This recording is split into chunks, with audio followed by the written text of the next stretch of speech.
Em 2008, a 120 metros de profundidade em frente à Punta Chiapa, mergulhadores técnicos desceram sobre um submarino alemão cravado quase na vertical no fundo do mar.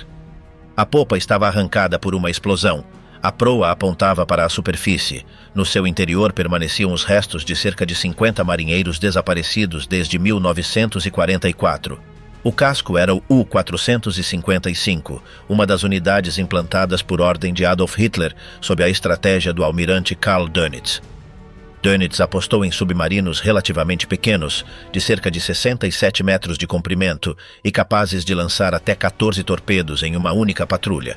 Com apenas 45 a 50 homens a bordo, esses barcos cruzavam o Atlântico durante semanas, atacando comboios e petroleiros. O U-455 afundou navios frente à costa dos Estados Unidos, colocou minas perto de portos aliados e, em 1944, conseguiu atravessar o Estreito de Gibraltar, uma rota vigiada dia e noite por radares e aviões. Em 2 de abril daquele ano, enviou uma mensagem rotineira. Depois não se comunicou mais. Este documentário examina o mistério do U-455 e as provas que emergiram a partir de 120 metros de profundidade. O U-455 e a Guerra Submarina Alemã. O Mar do Norte estava em guerra muito antes de o U-455 tocar a água. Desde setembro de 1939, a Kriegsmarine havia transformado o Atlântico em um campo de batalha invisível, onde os submarinos alemães tentavam cortar a linha de vida que ligava a Grã-Bretanha à América do Norte. A chamada Batalha do Atlântico se prolongaria por quase toda a guerra e seria, em termos de duração, a campanha militar mais extensa do conflito. Milhares de mercantes afundados, centenas de navios de guerra perdidos e mais de 30 mil submarinistas alemães mortos, junto a 783 U-Boot destruídos. Nessa estratégia, os U-Boot não eram uma arma marginal, mas o coração do esforço naval alemão. Diante da impossibilidade de igualar a Royal Navy em couraçados e porta-aviões, Berlim apostou na guerra submarina como ferramenta de desgaste.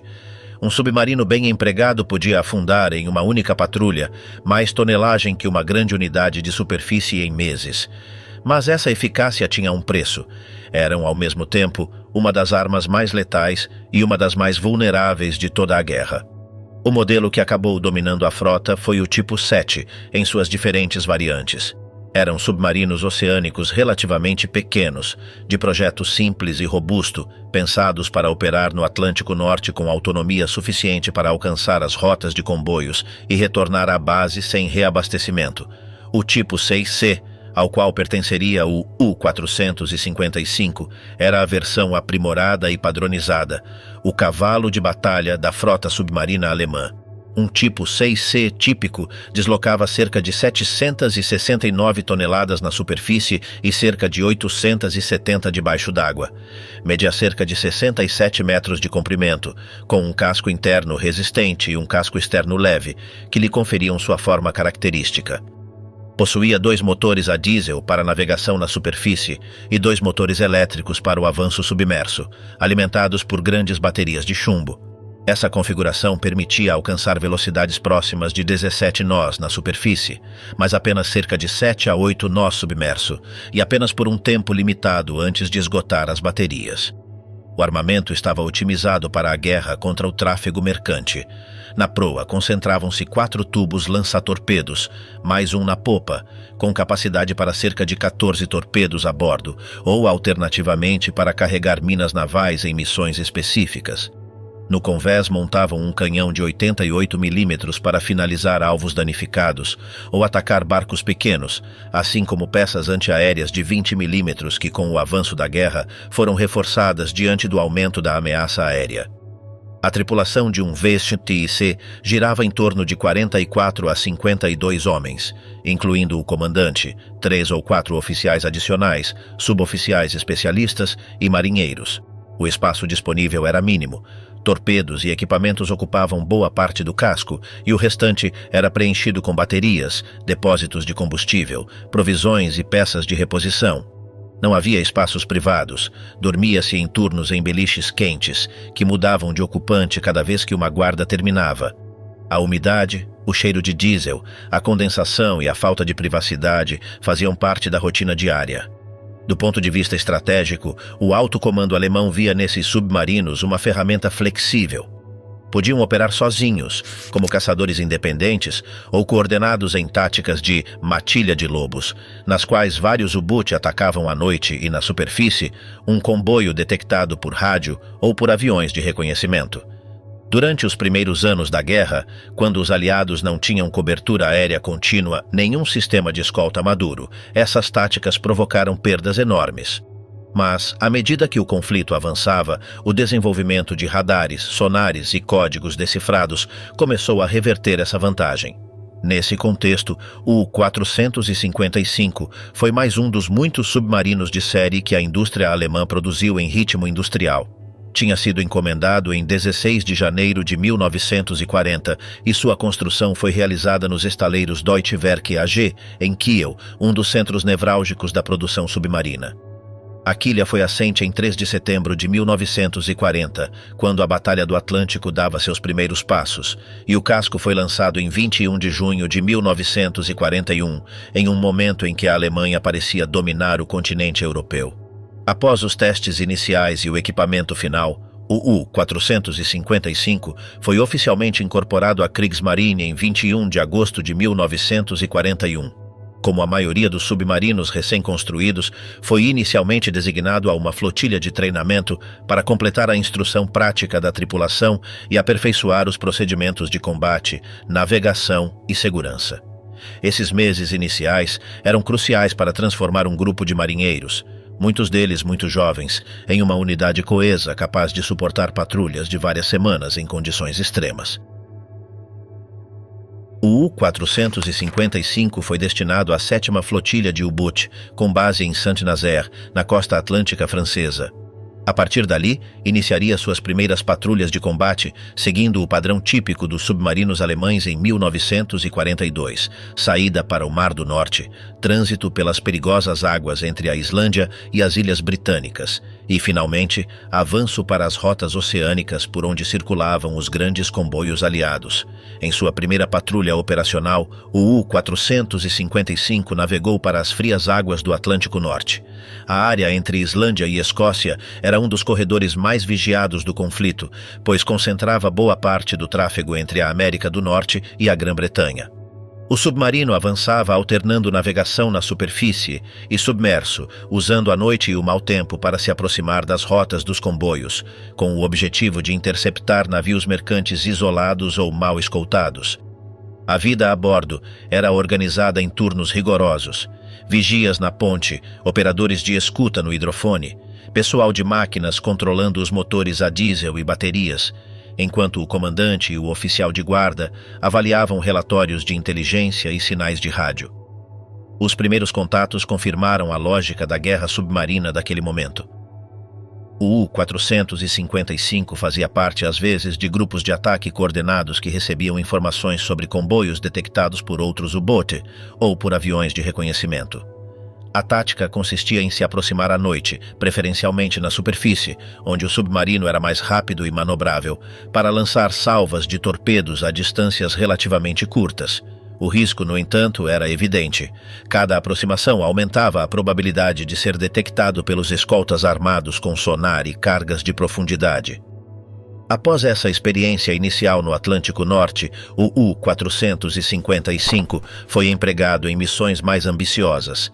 Em 1942, a Kriegsmarine decidiu explorar a vulnerabilidade da costa leste dos Estados Unidos e do Caribe, onde as defesas antissubmarinas ainda eram insuficientes. A transferência para o oeste implicou um longo trânsito oceânico. O submarino deveria abandonar as áreas próximas às Ilhas Britânicas, atravessar o Atlântico Central e se aproximar das rotas petrolíferas e comerciais que ligavam o Golfo do México e o Caribe aos portos norte-americanos. Em uma dessas patrulhas, o U-455 atacou e afundou navios-tanque a serviço dos aliados. Entre suas vítimas estavam o petroleiro British Workman e o J.H. Jones, ambos torpedeados durante a fase de máxima expansão da ofensiva submarina frente ao continente americano. Esses ataques refletiam a lógica operacional da época: atingir o transporte de combustíveis e matérias-primas, obrigando os aliados a desviar recursos para a proteção de rotas que até então eram consideradas relativamente seguras. O procedimento de ataque seguia um esquema bem definido. Uma vez detectado um alvo, o comandante do U-455 manobrava para se posicionar em uma posição vantajosa, calculando rumo, velocidade e distância. Na sala de torpedos, preparavam-se as armas: seleção do tipo de torpedo, ajuste de profundidade e espoleta, cálculo dos ângulos de disparo. Durante esses minutos, toda a tripulação trabalhava em modo quase automático, aplicando exercícios repetidos várias vezes durante o treinamento. Os afundamentos tinham consequências imediatas para a tripulação e para o desenvolvimento da campanha. Cada navio destruído era registrado e comunicado ao comando, que avaliava o sucesso da patrulha com base no tonelagem afundada. No entanto, também aumentava a pressão sobre os submarinos.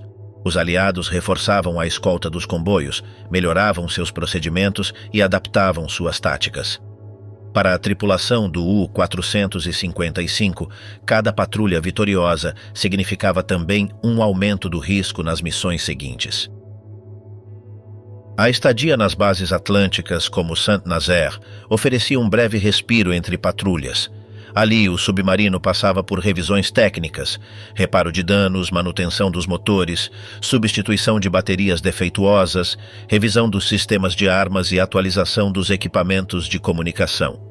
A tripulação desfrutava de alguns dias de licença, mas também dedicava horas a debriefings operacionais, análise de ataques realizados, erros detectados e lições aprendidas.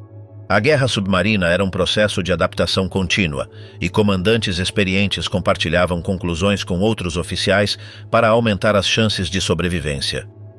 Com o passar dos meses, a situação no Atlântico começou a mudar. A introdução de radares mais eficazes, a ampliação do alcance da aviação antissubmarina e o aperfeiçoamento dos escoltas com sonar começaram a reduzir a liberdade de ação dos U-Boot. Os ataques noturnos na superfície, que em 1940 e 1941 eram relativamente seguros, tornaram-se cada vez mais perigosos. O U-455, como outros submarinos de seu tipo, começou a enfrentar um oceano onde os aliados viam e ouviam mais longe e respondiam com maior rapidez. Nesse contexto, a rotina de suas primeiras patrulhas deixou de ser um modelo estável e se transformou em uma sucessão de adaptações. A necessidade de navegar mais tempo submerso para evitar os radares reduzia a velocidade e o alcance. O uso de rotas menos transitadas diminuía as oportunidades de ataque, mas aumentava as chances de sobrevivência. Cada saída se tornava um equilíbrio entre a missão designada e a preservação do barco e de sua tripulação. Ainda assim, durante essa fase inicial no Atlântico, o U-455 consolidou seu lugar como submarino operacional plenamente integrado na Guerra Marítima Alemã. Havia passado do treinamento para a ação real, testado seus torpedos contra alvos autênticos e demonstrado que podia realizar longas patrulhas em áreas afastadas de sua base. Os homens a bordo aprenderam a conviver com o perigo constante: explosões distantes de cargas de profundidade, contatos de sonar, sombras de aviões no horizonte, alarmes que obrigavam a mergulhos de emergência. Ao retornar a Saint-Nazaire após cada patrulha, o submarino chegava carregado de dados, experiências e desgaste. O casco acumulava marcas invisíveis: pressão repetida de mergulhos profundos, vibrações dos motores, pequenas avarias corrigidas no caminho, peças que haviam ultrapassado sua vida útil, mas ainda estavam em serviço. A tripulação, por sua vez, voltava com a combinação de alívio e tensão acumulada própria de quem passara semanas em um ambiente fechado, sem ver a luz do sol, exceto em breves turnos na ponte. Missões históricas e o Teatro do Mediterrâneo. A quarta patrulha, iniciada em 22 de agosto de 1942, marcou essa virada. O U-455 partiu com uma carga mista de torpedos e minas magnéticas, com ordens de se dirigir novamente à área americana, mas desta vez com um objetivo específico: semear um campo de minas em frente a Charleston, na costa da Carolina do Sul. O porto era um ponto-chave para o tráfego aliado, e o alto comando alemão considerava que um campo de minas bem localizado poderia forçar desvios caros ou até mesmo fechar temporariamente a instalação para grandes navios mercantes. O submarino chegou à área designada e, em 18 de setembro, depositou o campo de minas seguindo os parâmetros estabelecidos: profundidade, espaçamento e alinhamento em relação à rota de aproximação ao porto. No entanto, o resultado não foi o esperado. A vigilância americana, apoiada em dragas e patrulhas costeiras, detectou o campo relativamente cedo e procedeu à sua varredura. As minas foram neutralizadas e não se registraram afundamentos atribuíveis a essa operação. Do ponto de vista tático, a patrulha foi longa e exigente, mas pouco lucrativa em termos de tonelagem afundada. Após completar a missão de minagem, o U-455 foi enviado para patrulhar em frente a St. John's, em Terra Nova, uma área com intenso tráfego de comboios. Permaneceram lá cerca de 2 semanas, mas só conseguiram avistar alguns navios, ambos fora do alcance para um ataque viável. Uma falha do giroscópio acabou por forçar o retorno antecipado a Saint-Nazaire, onde chegou em 28 de outubro de 1942, após 68 dias no mar. O balanço das 4 primeiras patrulhas foi considerado modesto para os padrões da época.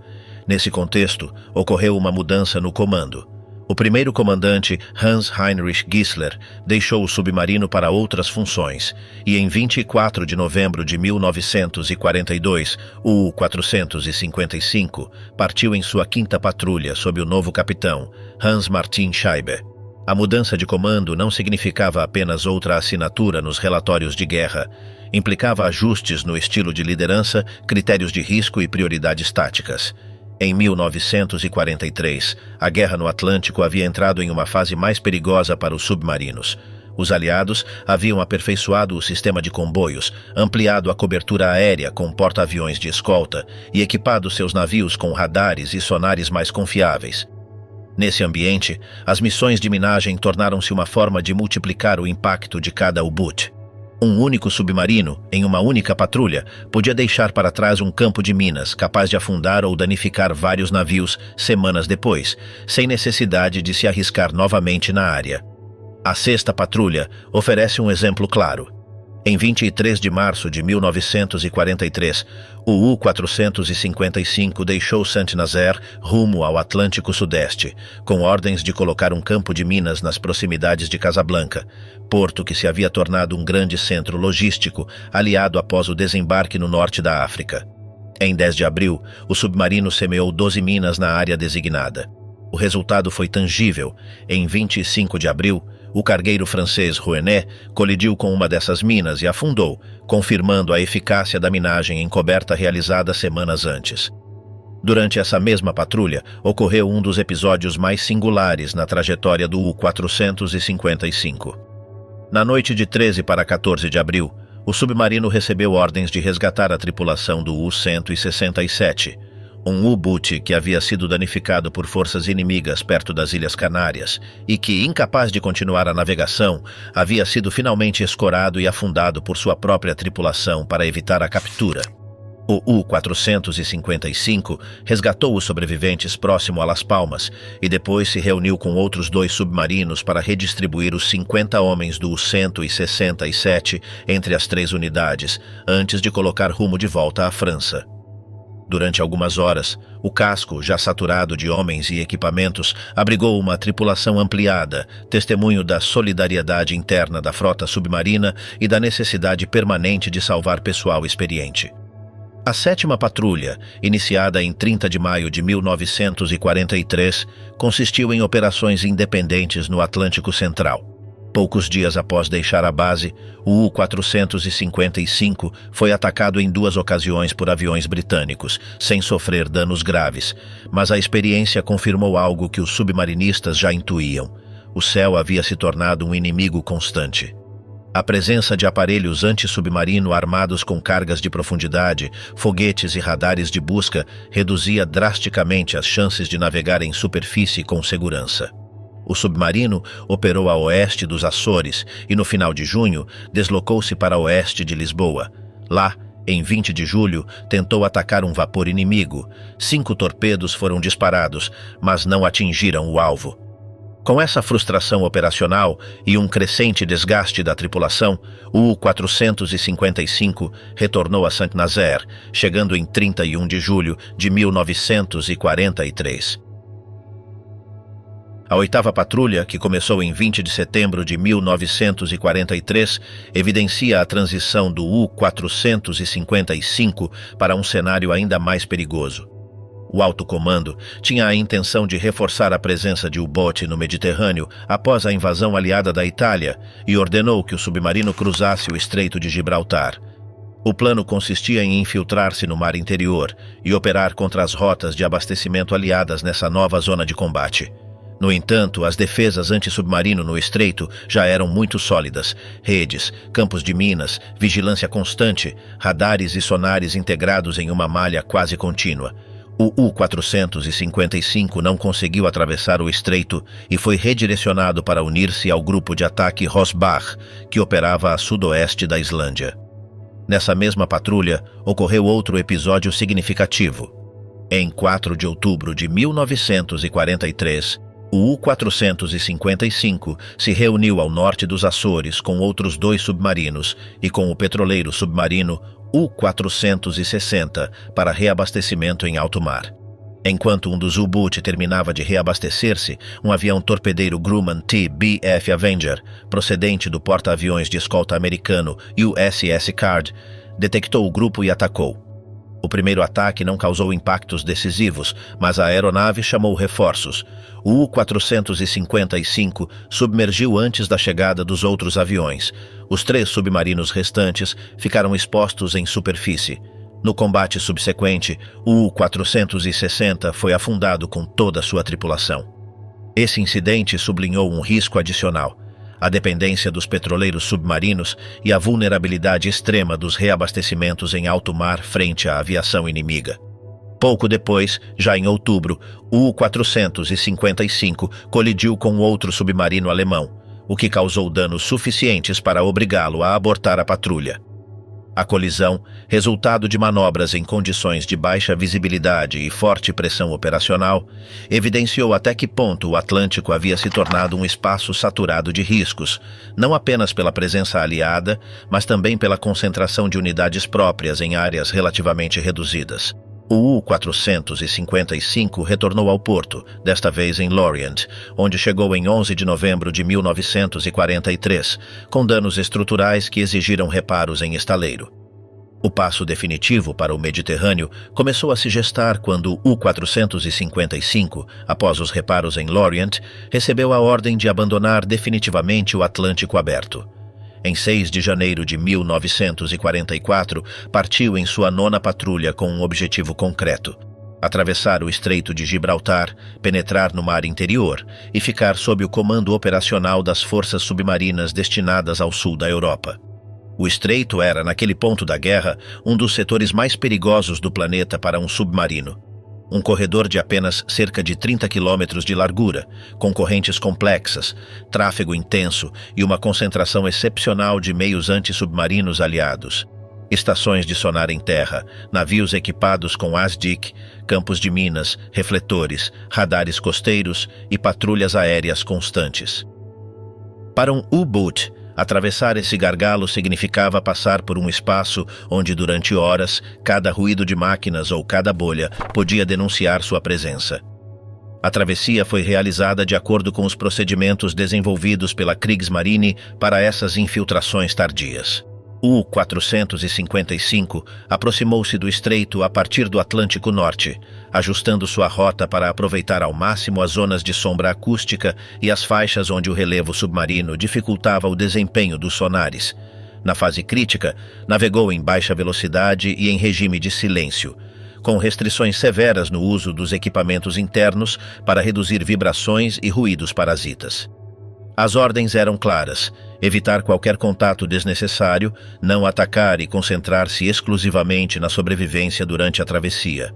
Na noite de 21 para 22 de janeiro de 1944, o U-455 conseguiu atravessar o Estreito de Gibraltar. Alguns relatórios posteriores situam a passagem precisamente nessas horas, coincidindo com uma janela de condições oceanográficas favoráveis e com a distração momentânea de parte das forças aliadas, concentradas em outros setores. O fato é que o submarino emergiu no Mediterrâneo Ocidental e continuou sua rota para o leste, sem ter sido detectado nem obrigado a combater. Esse sucesso, que mal ocupava algumas linhas nos boletins de guerra, tinha um peso considerável. Cada U-boot que conseguia atravessar o estreito se tornava um recurso valioso em um teatro de operações onde os alemães dispunham de menos unidades. Em 3 de fevereiro de 1944, o U-455 chegou ao porto de Toulon, na costa sul da França, que funcionava como uma das principais bases de U-boot no Mediterrâneo.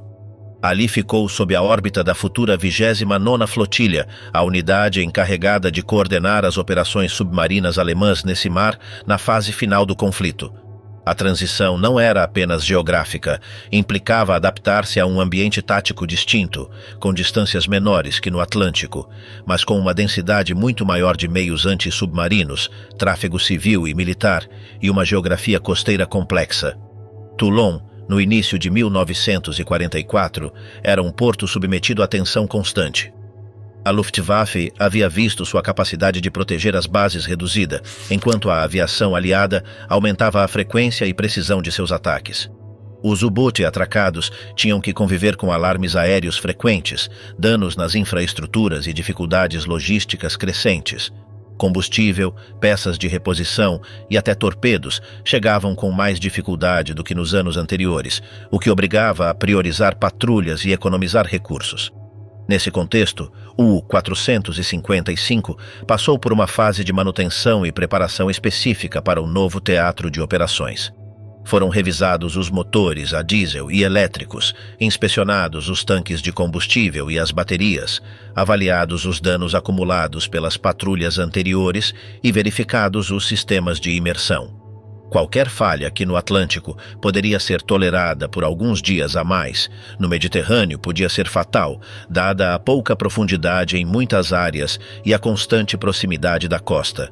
Também foi ajustado o perfil de armamento para as missões previstas.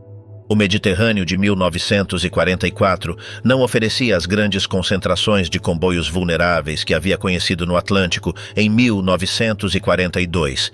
Em contrapartida, existia um tráfego intenso de navios de abastecimento e unidades de guerra aliadas em rotas mais curtas, conectando Argélia, Tunísia, Itália e o sul da França. Para interferir nesse fluxo, a Kriegsmarine recorria frequentemente à colocação encoberta de minas.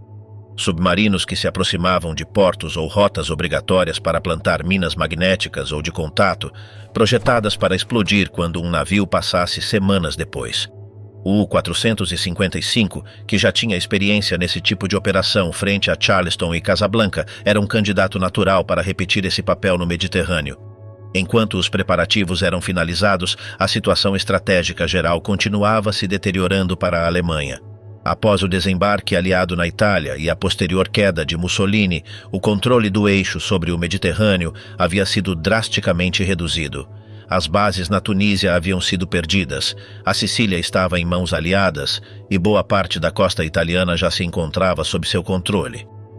Os U-boot baseados em Toulon tinham que operar em um cenário onde a supremacia naval e aérea era, na prática, aliada e onde cada saída implicava atravessar zonas bem cartografadas e vigiadas por destruidores, corvetas, lanchas e aviões dotados de sonar e radar. A tripulação do U-455 enfrentou essa nova etapa com uma mistura de experiência acumulada e consciência do aumento do risco. Muitos dos homens a bordo haviam participado de longas patrulhas no Atlântico, sofreram ataques aéreos, ouviram as explosões de cargas de profundidade e conheciam de primeira mão o afundamento de companheiros. Para eles, o Mediterrâneo não era uma aventura nova, mas sim um deslocamento para um front onde as possibilidades de sobrevivência, estatisticamente, não eram melhores. Mas o treinamento e a disciplina continuavam os mesmos. Exercícios de combate, simulações de emergência, cálculo de deriva, prática de navegação costeira e estudo das rotas aliadas conhecidas. Em fevereiro de 1944, o Comando Submarino no Mediterrâneo atribuiu ao U-455 uma nova missão de colocação de minas. Os boletins operacionais posteriores e os estudos historiográficos coincidem em que o submarino recebeu a ordem de realizar uma operação frente à costa da Argélia, uma zona que se tornara um importante eixo logístico aliado após a campanha do norte da África. O plano geral consistia em plantar um campo de minas em uma área de passagem obrigatória de navios para então continuar a patrulha no Mediterrâneo Ocidental antes de retornar a Toulon. Os preparativos para essa 10ª patrulha incluíram o carregamento de minas adicionais em substituição à parte dos torpedos, a configuração dos dispositivos de ancoragem e detonação, de acordo com as profundidades previstas e a atualização das cartas de navegação disponíveis. Paradoxalmente, nesse ponto surgiu uma das contradições que mais tarde teria consequências fatais. Registros modernos sugerem que a informação sobre certos campos de minas alemães na área de operação não estava devidamente atualizada na documentação entregue a bordo. Essa lacuna, que no papel poderia parecer um detalhe burocrático, transformou-se semanas depois em um dos fatores decisivos do destino do submarino. A última missão, desaparecimento e 6 décadas de mistério. Em 22 de fevereiro de 1944, quando o U-455 deixou Toulon, seu plano de operações estava claramente definido: navegar pelo Mediterrâneo Ocidental, aproximar-se da zona de Argel para realizar uma missão de minagem em apoio à guerra contra o tráfego aliado no norte da África e, em seguida, continuar patrulhando rotas secundárias antes de iniciar o retorno à sua base. Para a tripulação, aquela 10ª patrulha era apenas mais uma em uma longa série de saídas, mas o cenário havia mudado tanto que qualquer comparação com os primeiros anos da guerra se tornava enganosa. A primeira fase da missão transcorreu de forma relativamente rotineira. O submarino manteve-se afastado das costas aliadas, utilizando trajetórias que combinavam profundidade suficiente com cobertura acústica. No Mediterrâneo, ao contrário do Atlântico, as profundidades variavam rapidamente. A áreas com mais de 1.000 metros seguiam-se plataformas costeiras com menos de 200, onde qualquer erro no cálculo da cota poderia deixar o casco ao alcance imediato do sonar inimigo. O comandante do U-455 precisava equilibrar a necessidade de aproximar-se o suficiente dos pontos obrigatórios de tráfego com a prudência necessária para sobreviver em um mar cada vez mais vigiado. Nas proximidades de Argel, o submarino cumpriu a parte principal de sua missão: a instalação de um campo de minas em uma rota de aproximação utilizada por navios logísticos aliados. A operação, provavelmente realizada à noite e em baixa velocidade, exigia navegar em superfície ou a cota de periscópio, abrir os compartimentos de minas e liberá-las em um padrão pré-estabelecido, cuidando para manter rumo e velocidade constantes para que o campo ficasse exatamente onde os planejadores haviam determinado. Após concluir a minagem, o U-455 retirou-se da zona, adentrando novamente águas mais profundas. Com a fase de Argel cumprida, o submarino ainda tinha combustível e provisões suficientes para continuar operando no Mediterrâneo Ocidental. Os relatórios alemães indicam que nas semanas seguintes, o U-455 realizou uma patrulha ampla, provavelmente deslocando-se para o centro do mar e depois para o norte, em direção à costa italiana. Nessa etapa, seu perfil de atuação teria combinado a busca por alvos de oportunidade com a necessidade de permanecer fora do alcance imediato de bases e patrulhas aliadas. Até aquele momento, as comunicações com o comando mantinham-se dentro do habitual. O U-455 transmitia relatórios breves e codificados sobre sua situação geral, estado da missão e condições táticas. A Alemanha, no entanto, já havia perdido parte da confiança na segurança absoluta de seus códigos, e as transmissões eram feitas com a maior brevidade possível para reduzir o tempo de localização pelos radiogoniômetros inimigos. Cada mensagem era um compromisso entre a necessidade de informar e o risco de revelar a posição do submarino. O último sinal de vida documentado do U-455 ocorreu em 2 de abril de 1944. Naquele dia, o submarino transmitiu um relatório de rádio informando sua situação e sua rota prevista. O conteúdo exato da comunicação é conservado de forma fragmentária nos arquivos, mas sabe-se que não indicava danos ou emergências. Era aparentemente uma mensagem de rotina, o tipo de atualização enviada quando uma patrulha estava em curso e sem incidentes graves. A partir desse momento, o U-455 deveria continuar sua patrulha e preparar-se para o retorno a Toulon. Após 2 de abril, o silêncio foi absoluto. O comando de submarinos esperava, seguindo estimativas de consumo e autonomia, que o U-455 entrasse em contato novamente ao aproximar-se de suas zonas de trânsito de retorno, ou, no mínimo, que respondesse às chamadas dirigidas ao seu indicativo. Não houve resposta. Passaram-se dias e depois semanas sem que se registrasse qualquer sinal do submarino. Em um ambiente no qual os U-Boot podiam atravessar períodos de silêncio de rádio por razões táticas, a margem de dúvida existia, mas à medida que abril avançava, essa margem foi se reduzindo até quase desaparecer. Diante da ausência de comunicações, o comando alemão começou por considerar explicações de tipo operacional. A hipótese mais imediata era a de um afundamento rápido, um ataque de destroyer, corveta ou avião antissubmarino, uma colisão ou uma explosão interna que tivesse deixado o submarino sem tempo para transmitir uma mensagem de socorro. No Mediterrâneo de 1944, onde os contatos com forças inimigas eram frequentes e as condições ambientais podiam variar rapidamente, nenhuma dessas possibilidades era descabida. Outra opção, menos provável, mas considerada, era o internamento ou captura, mas a falta de propaganda ou anúncios aliados sobre a captura de um U-Boot nesse período reduzia a credibilidade dessa hipótese. Em paralelo, os serviços de inteligência alemães cruzavam dados com as informações disponíveis sobre ações anti-submarino aliadas.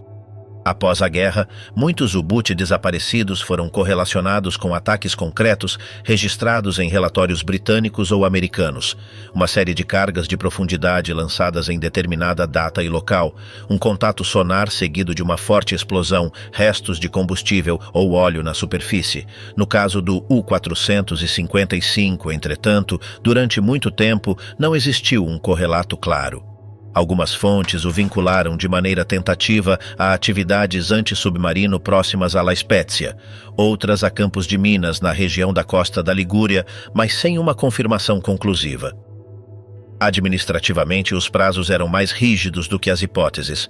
Após um período determinado sem contato, o U-455 foi categorizado como desaparecido. Isso significava que, para fins de organização e de pessoal, assumia-se sua perda total com toda a tripulação. Para os homens a bordo, essa classificação chegava tarde demais. Para o comando, era apenas uma anotação a mais em uma lista que, naquele momento da guerra, crescia rapidamente. Na prática, a decisão encerrava o expediente operacional do submarino e o transferia para a contabilidade global de unidades perdidas. Os familiares dos tripulantes receberam, com os atrasos próprios do final da guerra, as comunicações oficiais que notificavam o desaparecimento de seus filhos, irmãos ou maridos no Mediterrâneo. Não havia detalhes, nem coordenadas, nem relatos de sobreviventes. Apenas a fórmula padrão. O submarino não havia retornado de sua missão e deveria ser considerado perdido em combate. Essa ausência de informação concreta marcaria durante décadas a memória dos parentes, obrigados a conviver com a ideia de um mar sem uma sepultura visível. Nos registros de guerra, o encerramento do caso foi igualmente lacônico. O U-455, que havia começado sua história como mais um casco na série do tipo 3C construídos em Kiel, ficou reduzido a uma ficha com datas de entrega, lista de patrulhas, número de navios afundados e uma anotação final que resumia seu destino em uma fórmula concisa. A partir de abril de 1944, o U-455 passou a figurar oficialmente como perdido com toda a sua tripulação. Ao final da Segunda Guerra Mundial, centenas de U-Boot figuravam como desaparecidos com dados incompletos, coordenadas estimadas, datas aproximadas, causas prováveis. Em alguns casos, os registros aliados de ataques antissubmarinos permitiram associar afundamentos a ações concretas. Um grupo de destroyers que havia lançado cargas de profundidade em um ponto determinado, um avião que havia informado sobre uma explosão seguida de manchas de combustível na superfície. Em outros, como o U-455, não existia uma correlação direta e convincente.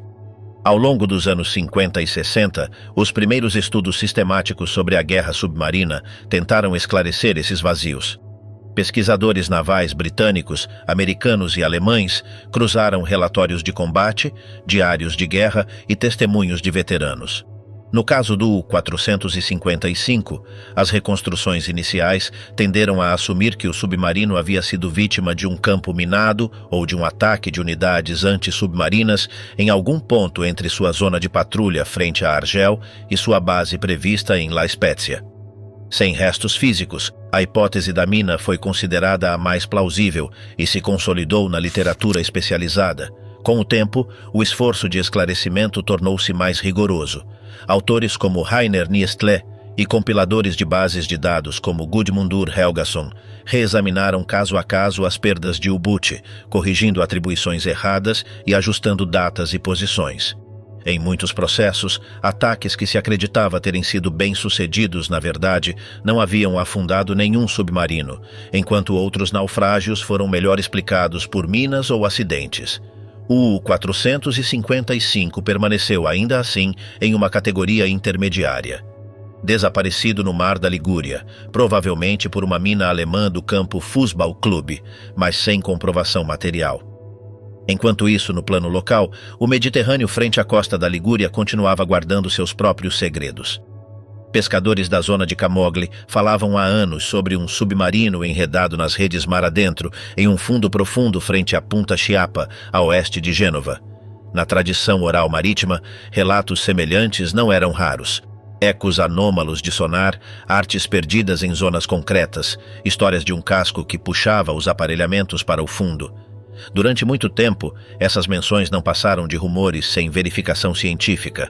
Na documentação oficial alemã, por sua vez, o U-455 continuava aparecendo vinculado a La Spezia. Algumas fontes o situavam afundado perto da costa, outras o relacionavam a um campo minado mais ao sul. A posição real, frente a Camogli, vários quilômetros mais ao norte da zona inicialmente assumida, não coincidia com esses registros. Essa discrepância geográfica seria décadas mais tarde uma das chaves para entender por que o naufrágio permaneceu sem identificação por tanto tempo. Os esforços de busca se concentraram em uma área distinta daquela onde o submarino realmente repousava. Em paralelo, a tecnologia disponível durante a Guerra Fria e nas décadas seguintes condicionou fortemente as possibilidades de localizar restos em grandes profundidades. A zona de Punta Chiapa, com fundos que superam 100 metros e em costas abruptas, não era um alvo prioritário para as marinhas de guerra, nem para os primeiros projetos de exploração científica. Os recursos de sonar de varredura lateral e veículos operados remotamente ou ROVs eram limitados e reservados para programas específicos. Na ausência de interesse militar ou econômico concreto, um casco vertical a cerca de 120 metros de profundidade não figurava em nenhuma agenda institucional. A mudança começou a se gestar quando, no final do século XX, a arqueologia subaquática e o mergulho técnico deram um salto qualitativo. O surgimento de misturas respiratórias Trimix, equipamentos de circuito fechado e computadores de mergulho avançados permitiu a certos grupos de mergulhadores atingir regularmente profundidades antes reservadas quase exclusivamente a veículos militares ou científicos. No entorno de Portofino e Camogli, formou-se uma comunidade de mergulho técnico interessada tanto em naufrágios conhecidos quanto nas histórias de naufrágios não localizados. Entre essas histórias, a de um possível submarino alemão em águas profundas frente à Punta Chiapa começou a ganhar peso. Um velho coralaro, mergulhador tradicional dedicado à coleta de corais, teria mencionado décadas antes a existência de um casco afundado na região, mas sem coordenadas precisas nem meios para documentá-lo. Essa pista, difusa mas persistente, foi recolhida por alguns mergulhadores de nova geração, interessados em verificar se, por trás do rumor, havia um naufrágio significativo. Nos arquivos, enquanto isso, o processo do U-455 permanecia praticamente inalterado. As bases de dados modernas reuniam a informação consolidada. Submarino tipo FEU-IC, 10 patrulhas, 3 navios afundados, última mensagem de rádio em 2 de abril de 1944, perda provável por mina em 5 de abril no Mar da Ligúria. A localização seguia sendo genérica, e a causa, uma explosão em um campo minado próprio que teria arrancado a seção de popa quando o submarino navegava à profundidade do periscópio. Tudo isso, porém, continuava sendo uma reconstrução sobre papel, sem restos físicos que a confirmassem. Na costa Ligure, esses dados históricos tinham pouca visibilidade fora de círculos especializados. Para os habitantes de Camogli e arredores, a guerra submarina era um passado distante que, de vez em quando, reaparecia na forma de restos de munição, sucata metálica recuperada por redes profundas ou relatos de marinheiros veteranos. Apenas alguns mergulhadores técnicos, conectados a historiadores navais e atentos às listas de U-Boot desaparecidos, começaram a suspeitar que aquele hipotético submarino afundado frente à Punta Chiapa poderia corresponder a um dos poucos cascos ainda não localizados no Mediterrâneo. A descoberta do naufrágio e as hipóteses. No início da década de 2000, a convergência entre esses rumores locais e as novas capacidades do mergulho técnico criou as condições para que o caso do possível submarino em frente à Punta Chiapa passasse de uma anedota a um objetivo concreto de exploração. No entorno de Portofino e Camogli, vários centros de mergulho técnico começaram a se interessar pelos relatos de redes enroscadas sempre na mesma área e pelas menções, repetidas durante anos, a um ferro grande em um declive profundo em frente à costa. O primeiro passo não foi lançar-se diretamente a um mergulho extremo, mas sim coletar informações. Os mergulhadores conversaram com pescadores, consultaram cartas batimétricas detalhadas, revisaram anotações de sondas antigas e tentaram delimitar uma área onde coincidissem os indícios. Perda recorrente de artes de pesca, mudanças bruscas de profundidade e ecos que sugeriam uma estrutura vertical sobre o fundo. Esse trabalho preliminar permitiu estabelecer um retângulo provável de busca em frente à Punta Chiapa, em um setor onde o fundo caía rapidamente abaixo dos 100 metros. Uma vez delimitada a área, as primeiras explorações combinavam meios relativamente modestos, ecossondas modernas instaladas em embarcações de apoio, pequenos sonares de arrasto e, sobretudo, a experiência acumulada de quem conhecia bem a orografia submarina local. Em um desses percursos, as equipes detectaram uma anomalia clara, um eco alongado e vertical, elevado sobre o fundo, que não se encaixava com as formações rochosas habituais da região.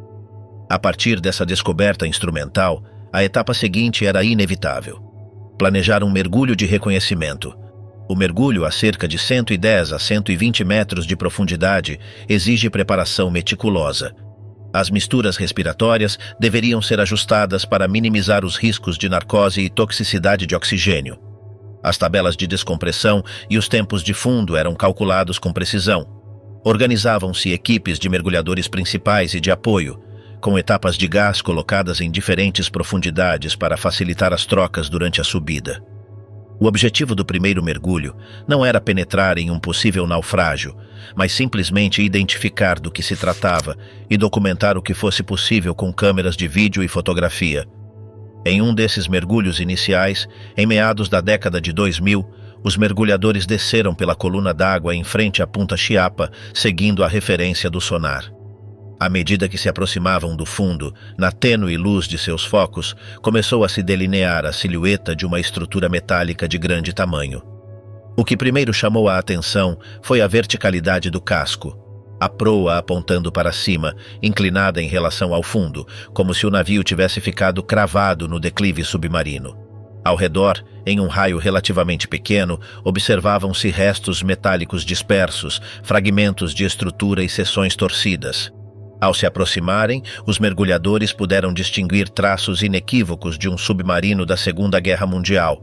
A forma do casco resistente, a vela com restos da torre de comando, os periscópios dobrados, a montagem do canhão no convés, tudo apontava para um U-Boot alemão tipo 6-3.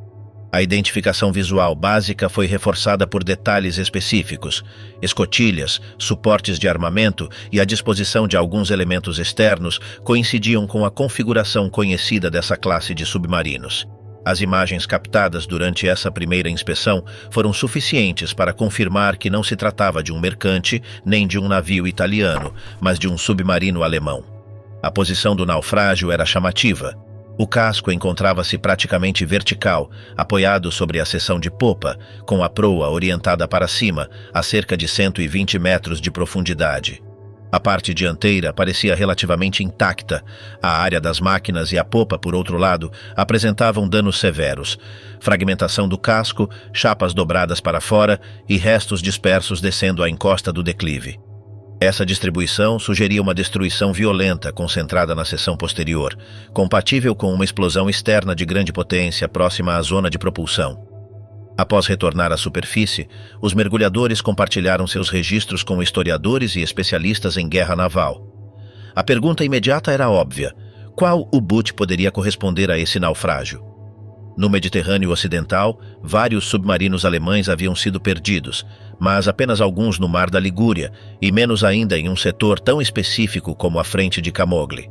Ao cruzar a posição aproximada do naufrágio com as listas de U-boot desaparecidos na área, o U-455 surgiu como candidato principal, um tipo 6-3, perdido sem causa clara em abril de 1944 e administrativamente situado na área geral ao sul de Gênova.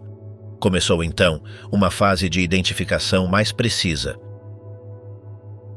Foi verificada a estimativa de comprimento do casco em torno de 67 metros de um VIIC.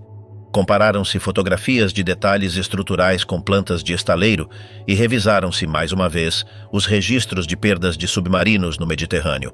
Nenhum outro U-boot tipo 6C desaparecido em um raio razoável poderia competir com o U-455 como candidato. Além disso, o padrão de danos observados na popa se encaixava com a hipótese, formulada anos antes no papel, de um impacto em um campo de minas alemão mal cartografado em frente à costa da Ligúria. Em mergulhos posteriores, realizados com a mesma cautela e sem penetrar no interior, as equipes de mergulho técnico continuaram documentando o naufrágio. Foram filmadas tomadas gerais da proa, da vela e do canhão do convés.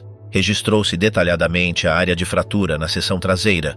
Foram tomadas medidas aproximadas da inclinação do casco e da profundidade em que cada parte se encontrava. Esse material visual permitiu elaborar uma primeira autópsia descritiva do submarino e reforçou a identificação com o U-455. Paralelamente, a notícia da descoberta começou a circular em círculos especializados, revistas de mergulho técnico, associações de história naval e bancos de dados de naufrágios da Segunda Guerra Mundial. Com o tempo, as autoridades italianas reconheceram oficialmente o naufrágio como o U-455 e o catalogaram como túmulo de guerra. Essa designação implicava restrições legais e éticas claras: proibição de extrair objetos, de penetrar no interior e de realizar atividades comerciais no local.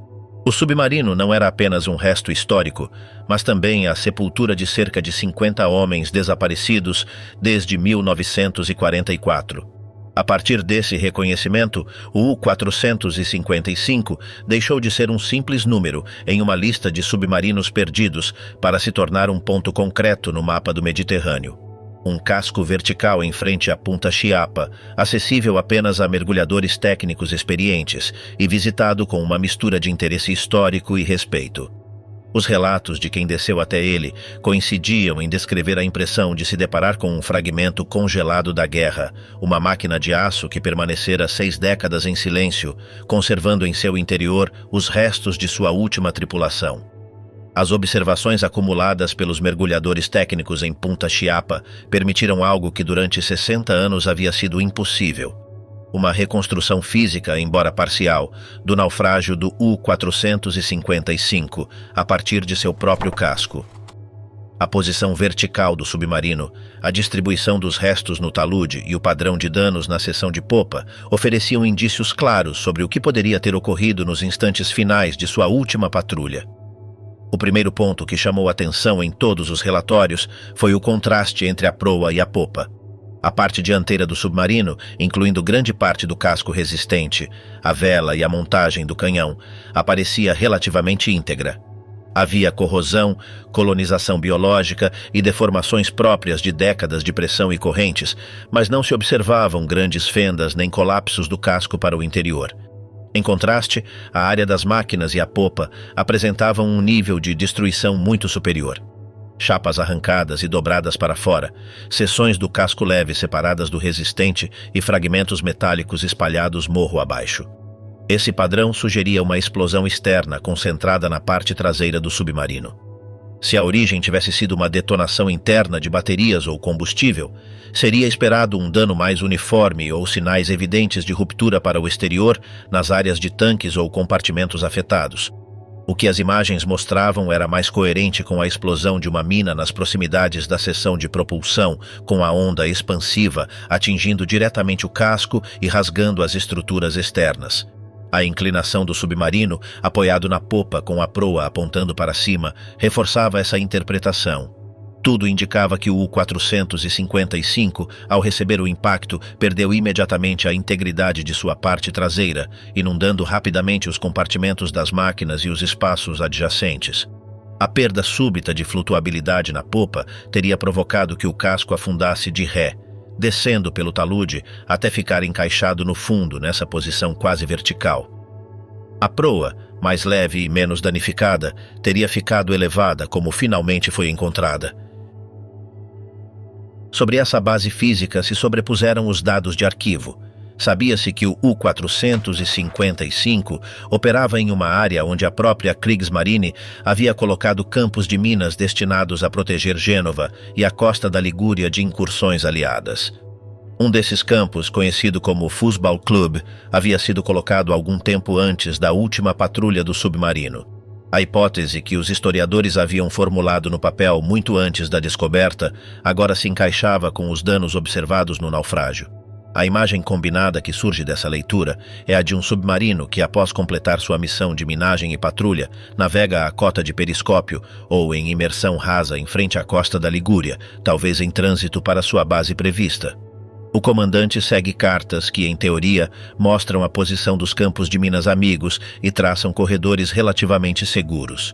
Na prática, por mudanças na deriva, erros de registro ou simples desatualização, o U-455 adentra demais em uma zona minada. Uma das minas, ancorada a uma profundidade calculada para interceptar cascos daquele porte, aproxima-se do limite de seu raio de ação e detona.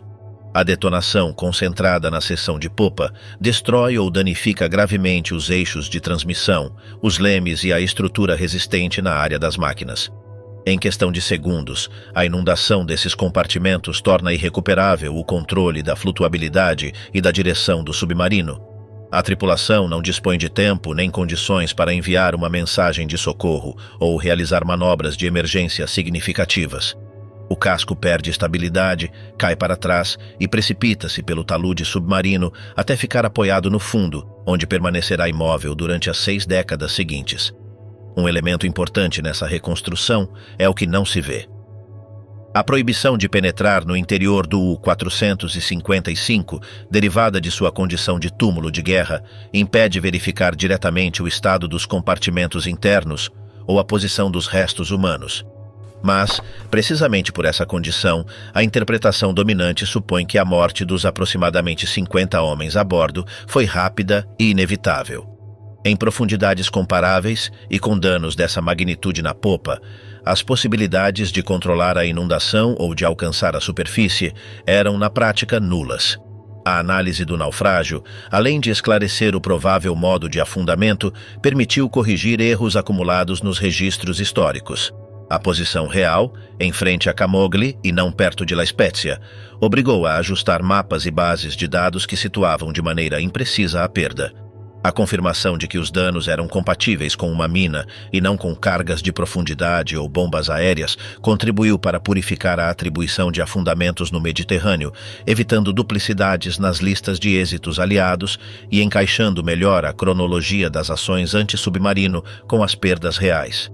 Para as autoridades italianas e para as comunidades locais, o reconhecimento oficial do U-455 como túmulo de guerra também representou uma mudança de enfoque. O submarino passou a estar protegido legalmente, proibiram-se expressamente operações de recuperação, pilhagem de objetos e qualquer atividade que implicasse intrusão no interior do casco. Os mergulhadores que o visitam o fazem sob normas estritas de respeito, limitando sua presença à observação externa e à documentação fotográfica ou em vídeo, assumindo que cada mergulho se realiza diante de um local de sepultura coletiva. Outros submarinos fantasmas e o legado do U-455. O caso do U-455, localizado verticalmente em frente à Punta Chiapa com toda a sua tripulação ainda no interior, não é uma anomalia isolada, mas parte de um fenômeno mais amplo, o dos submarinos fantasmas da Segunda Guerra Mundial, afundados com todos os seus homens a bordo e localizados apenas muitas décadas depois. A Alemanha construiu mais de 1000 U-Boot durante a guerra. Os aliados afundaram cerca de 785 deles, e a arma submarina alemã sofreu uma taxa de mortalidade extrema. Cerca de 39 mil marinheiros serviram nos U-Boot e aproximadamente 27.500 morreram, ou seja, em torno de 70%. Apesar do esforço de registro em tempos de guerra e das investigações posteriores, dezenas desses cascos desaparecidos continuam figurando nos arquivos como Missing U-Boats, com destinos apenas parcialmente conhecidos ou ainda incertos. Um dos paralelos mais claros com o U-455 é o U-166, o único submarino alemão afundado no Golfo do México. Esta unidade tipo 9C foi afundada em 30 de julho de 1942, no mesmo dia em que torpedeou o vapor de passageiros SS Robert E. Lee, a cerca de 45 milhas ao sul do delta do Mississippi. Naquele momento, a versão oficial atribuiu o afundamento do U-166 a um ataque aéreo da Guarda Costeira dos Estados Unidos, mas as evidências físicas encontradas décadas mais tarde obrigaram a corrigir a narrativa. Foi, na verdade, o escolta PC-566, um pequeno patrulheiro da Marinha dos EUA, que o destruiu com cargas de profundidade pouco depois do ataque ao Robert E. Lee, resultando na perda de seus 52 tripulantes. Durante quase 60 anos, a posição exata do U-166 permaneceu desconhecida. Somente em 2001, durante uma prospecção rotineira do fundo marinho antes da instalação de um gasoduto, uma equipe de arqueólogos marinhos e geofísicos localizou em grande profundidade os restos do Robert E. Lee e, a menos de 2 milhas, os de um submarino partido em 2 grandes seções, com um campo de destroços metálicos entre ambas. A análise por sonar e as imagens de drones subaquáticos confirmaram que se tratava de um U-Boot, e a comparação da posição com os registros de combate permitiu identificá-lo sem dúvidas como o U-166. Como no caso do U-455, o local foi declarado túmulo de guerra. O casco ainda abriga toda a sua tripulação. Outro exemplo emblemático é o U-869, um tipo 9C/40, cuja história ilustra como um naufrágio pode obrigar a reescrever um processo de perdas já considerado encerrado. Durante décadas acreditou-se que o U-869 havia sido afundado perto de Gibraltar em fevereiro de 1945, vítima de ataques aliados no Atlântico Oriental. Essa versão se baseava em relatórios de um ataque antissubmarino na região e na ordem, registrada em arquivos alemães, de que o U-869 deixasse a costa dos Estados Unidos para operar em direção ao estreito. No entanto, em 1991, um grupo de mergulhadores técnicos americanos localizou, a cerca de 60 milhas da costa de Nova Jersey e a aproximadamente 70 metros de profundidade, o casco de um U-Boot desconhecido. Durante anos, o naufrágio foi conhecido simplesmente como U-Hu. Nem as autoridades navais dos Estados Unidos, nem as alemãs aceitavam que houvesse um U-Boot perdido naquela posição, porque os registros oficiais situavam as perdas conhecidas a centenas de quilômetros dali. Com base em mergulhos sucessivos, os mergulhadores recuperaram pequenos objetos, como uma faca com o sobrenome de um tripulante, além de alguns componentes gravados com números de série, que finalmente permitiram identificá-lo como o U-869. A história dessa busca e da identificação foi reconstruída no livro Shadow Divers e em um documentário da série Nova. A descoberta obrigou a revisar o processo do submarino. O U-869 não havia caído perto de Gibraltar, mas sim em frente à costa dos Estados Unidos, provavelmente em um combate tardio com unidades de escolta, ou talvez devido ao efeito combinado de suas próprias armas e ataques anti-submarinos. Como no caso do U-455, a arqueologia subaquática e o mergulho técnico forneceram dados que o cruzamento de relatórios de guerra jamais havia conseguido fornecer sozinho: posição exata, padrão de danos e confirmação de que toda a tripulação continuava a bordo. Um terceiro caso, muito diferente em suas implicações, é o do U-864, afundado em fevereiro de 1945 em frente à ilha de Fedje, na costa ocidental da Noruega. Este submarino tipo 9D2 transportava cerca de 65 a 67 toneladas de mercúrio metálico em centenas de contêineres, como parte de uma missão de transferência tecnológica para o Japão. Foi torpedeado pelo submarino britânico HMS Venturer em uma rara ação submarino contra submarino em imersão. Durante décadas, o U-864 permaneceu desaparecido. Somente em 2003, após avisos de pescadores e campanhas de prospecção da Marinha norueguesa, seus restos foram localizados a cerca de 2 milhas de Fedje. O casco fragmentado em 2 grandes seções, com a parte central destruída e numerosos destroços dispersos em uma área de dezenas de milhares de metros quadrados. Ao inspecionar o naufrágio com RUV, constatou-se que uma parte do mercúrio estava vazando para o sedimento marinho, gerando contaminação no entorno imediato. Estudos posteriores detectaram mercúrio nos sedimentos ao redor do submarino, embora o impacto na cadeia trófica local parecesse por enquanto limitado. Neste caso, o debate já não girava apenas em torno do destino da tripulação, 73 homens mortos, ou da reconstrução do combate, mas sobre como gerenciar uma ameaça ambiental derivada de um naufrágio militar de mais de meio século. As autoridades norueguesas estudaram 2 opções principais: extrair o casco e as cargas de mercúrio, ou enterrar o conjunto sob camadas de areia e rocha para imobilizar o contaminante. Após anos de relatórios e mudanças de critério, a decisão atual combina ambas as estratégias: recuperar uma parte acessível do mercúrio e depois encapsular o restante do naufrágio sob uma camada de material limpo no fundo marinho. Estes exemplos mostram como o destino dos submarinos alemães desaparecidos tem sido esclarecido de forma fragmentária e muitas vezes indireta. Em alguns casos, como o U-166, a chave foi fornecida por empresas de energia obrigadas por legislação a mapear detalhadamente o fundo marinho antes de instalar infraestruturas. Em outros, como o U-869, foram equipes de mergulhadores civis que impulsionaram a identificação, trabalhando durante anos em condições difíceis. E em outros, como o U-864, a combinação de interesses ambientais e de segurança levou as marinhas modernas a localizar e monitorar naufrágios que até então permaneceram fora do foco.